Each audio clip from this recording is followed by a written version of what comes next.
अस्सलामुअलैकुम dear students, welcome to my YouTube channel V U study with me. जी students, कैसे हैं आप सब? अल्लाह ताला से दुआ है कि आप सब खैरियत से हों। आज की अपनी इस वीडियो में हम पार्ट 301 की लेक्चर वाइज एमसीक्यू सीरीज़ का लेक्चर 26 डिस्कस करेंगे, इंडस्ट्रियल डेवलपमेंट। चलते हैं अपनी वीडियो की तरफ। और वीडियो की तरफ जाने से पहले अगर आपने मेरे चैनल को सब्सक्राइब नहीं किया या आप मेरे चैनल पर न्यू है तो प्लीज़ मेरे चैनल को सब्सक्राइब कर दीजिए। वीडियो अच्छी लगे तो लाइक भी ज़रूर कर दीजिए। फर्स्ट एमसीक्यू है, डैश इज़ द की।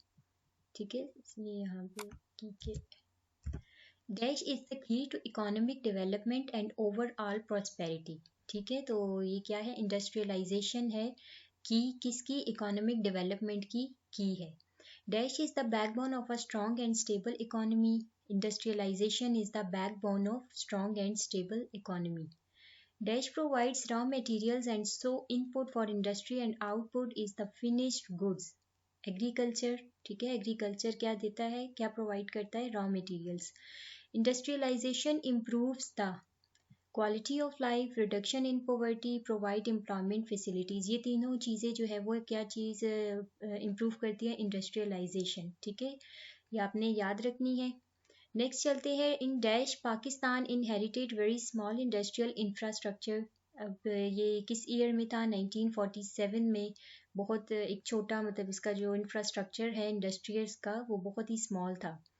नेक्स्ट चलते हैं, only about dash percent of India's industry was there in areas of Pakistan. Only about 4% of India's industry. ठीक है, इंडिया की 4% जो इंडस्ट्रीज हैं वो सिर्फ पाकिस्तान के एरियाज में थी।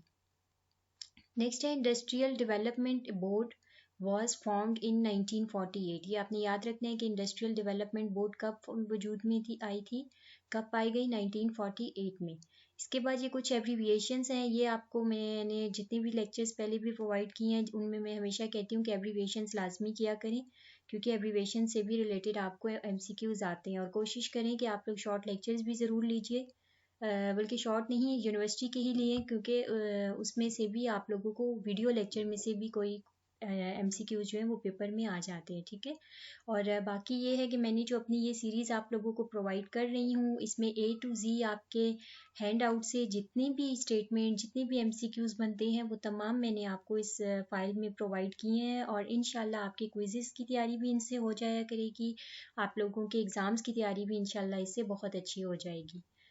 तो नेक्स्ट है हमारा PIDC stands for Pakistan industrial development corporation. अब एक MCQs तो इसमें से ये बन रहा है कि एब्रीविएशन क्या है PIDC की, पाकिस्तान इंडस्ट्रियल डेवलपमेंट कॉरपोरेशन। और ये इस्टेब्लिश कब हुई थी? 1950 में हुई थी। ठीक है, अब इसे एक MCQs में 2 MCQs बनने हैं, या देख लेने हैं। नेक्स्ट है IDBP stands for Industrial Development Bank of Pakistan. अब IDBP का इसको मैं बोल्ड कर लेती हूँ ताकि आप लोगों को अच्छे से ये पता चल जाए। ठीक है, यहाँ से IDP आपने याद रखना है। PIDC का एब्रीविएशन क्या है, किसकी एब्रीविएशन है?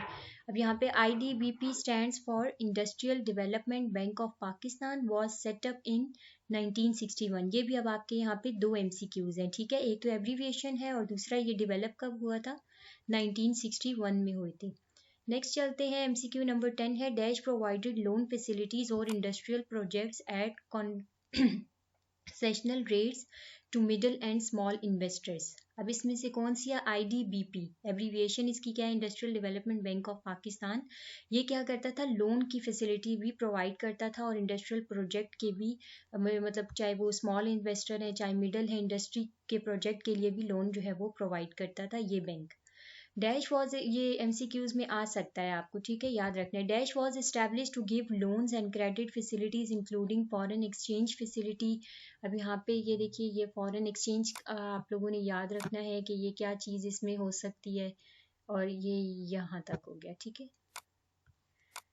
अब कौन सा है? PICIC, Pak industrial credit and investment corporation was establish to give loans. ये एस्टैब्लिश हुई थी लोन देने के लिए और क्रेडिट फैसिलिटीज़ के लिए। और उसमें कौन कौन सी थी? और इसमें इंक्लूड और भी क्या था? फॉरेन एक्सचेंज फैसिलिटी भी थी फॉर सेटिंग अप इंडस्ट्री को बनाने के लिए। ये तमाम चीज़ें जो है वो PICIC जो है वो प्रोवाइड करती थी। ठीक है, investment proportion bureau was formed in dash for the promotion of domestic and foreign investment. अब आप इसमें भी दो MCQs है। Investment promotion bureau was formed in, कब पाई गई थी? 1959 में। और किस चीज़ के लिए पाई गई थी वो भी आपने याद रखना है, promotion of domestic and foreign investment के लिए। ठीक है, दोनों में से कोई भी हो सकता है, MCQ आ जाए। नेक्स्ट चलते हैं, external financial and technical support was provided both bilateral and multilateral by dash, world bank, IMF, Colombo plant. ये तमाम चीज़ें जो है वो एक्सटर्नल फाइनेंशियल और टेक्निकल सपोर्ट प्रोवाइड करती थी। FDI स्टैंड्स फॉर, FDI का क्या है abbreviation? Foreign direct investment. Next है मेजर इंडस्ट्रीज, अब हम देख लेते हैं थोड़ी सी कौन कौन सी हैं यहाँ पे। Textile is a major industry based on agriculture. Heavy textile industry caters to domestic and external market. ठीक है, टेक्सटाइल से रिलेटेड बस ये स्टेटमेंट आप लोगों ने याद रखनी है। Dash is manufactured in Karachi, Lawrencepur, Harnai, Qaidabad, Multan and Bannu. Woollen cloth जो है ये इन जगहों पर मैन्युफैक्चर किए जाते हैं। ठीक है, ये आपने याद रखना है। डायरेक्ट मैंने आंसर ही लिखा है यहाँ पे। Dash industry located in Sindh and Punjab. अब सिंध और पंजाब में कौन सी इंडस्ट्री जो है वो पाई जाती है? शुगर की। इसके बाद चलते हैं, नेक्स्ट है over 20 dash factories are established in the public and private sector which caters to Pakistan need. Over 20 cement factories, ठीक है, सीमेंट की जो फैक्ट्रीज है ना वो इस्टेब्लिश्ड हैं। About 60 units are in Sindh, Punjab and NWFP यानी सूबाई सरहद। इसमें कौन सी? खैबर पख्तूनख्वा है ना ये, तो इसमें कौन से? Vegetable ghee. अबाउट 60 यूनिट्स यानी वेजिटेबल घी के 60 यूनिट्स जो हैं वो सिंध, पंजाब और KP इसमें है। नेक्स्ट चलते हैं, आयरन एंड स्टील है, इससे रिलेटेड ये मैंने यहाँ पे स्टेटमेंट लिख दी है, ये आप लोगों ने याद रखनी है इससे। नेक्स्ट है major dash industry was in east. अब major was in East Pakistan which was lost in. ठीक है, अब यहाँ पे मेजर इंडस्ट्री कौन सी थी? ये आई थिंक यहाँ पे सॉरी मुझसे थोड़ी सी मिस्टेक हो गई है। ये आप लोग ऐसे कीजिएगा, पेज नंबर मैंने ऊपर मेंशन किया हुआ है 61 और 62 के ये है, यहाँ से आप लोग इसका आंसर यहाँ पे कंफर्म कर लीजिएगा। मेजर इंडस्ट्रीज कौन सी इंडस्ट्री है? आयरन एंड स्टील का टॉपिक है। उसके बाद आप यहाँ पे आंसर कंफर्म कर लीजिएगा कौन सी इंडस्ट्री थी जो लॉस्ट हो गई थी, कब? 1971 में। ठीक है, ये आप लोगों ने देख लेनी है। नेक्स्ट चलते हैं, paper industry is located in Nowshera, Charsadda, Gujranwala, Lahore and Gharo. HMC heavy mechanical complex stands है। ठीक है, और डिफेंस इंडस्ट्री व ordnance complex is established for weapons and armament.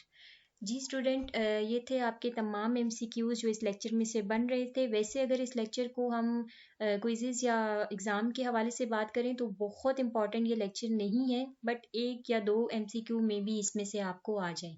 But जो अगर आप फाइनल टर्म की तैयारी की बात करते हैं तो आपके 16 से लेके 25 तक के जो लेक्चर्स हैं वो आप लोगों के मोस्ट इंपॉर्टेंट हैं। इसके बाद मैं देखूंगी जो प्रोवाइड करूंगी उसके हिसाब से फिर मैं बताऊंगी कि वो इंपॉर्टेंट है या नहीं। बट इस लेक्चर की अगर बात करें तो ये नॉर्मल है। वीडियो मैंने प्रोवाइड कर दी है, जो भी इसके MCQs थे कीजिए ज़रूर, छोड़ना नहीं है आप लोगों ने। तो बट यह कि बहुत ज़्यादा इंपॉर्टेंट नहीं है ये लेक्चर। ठीक है, उम्मीद करती हूँ वीडियो आपको पसंद आई होगी। मिलते हैं नेक्स्ट वीडियो में। अल्लाह हाफिज़।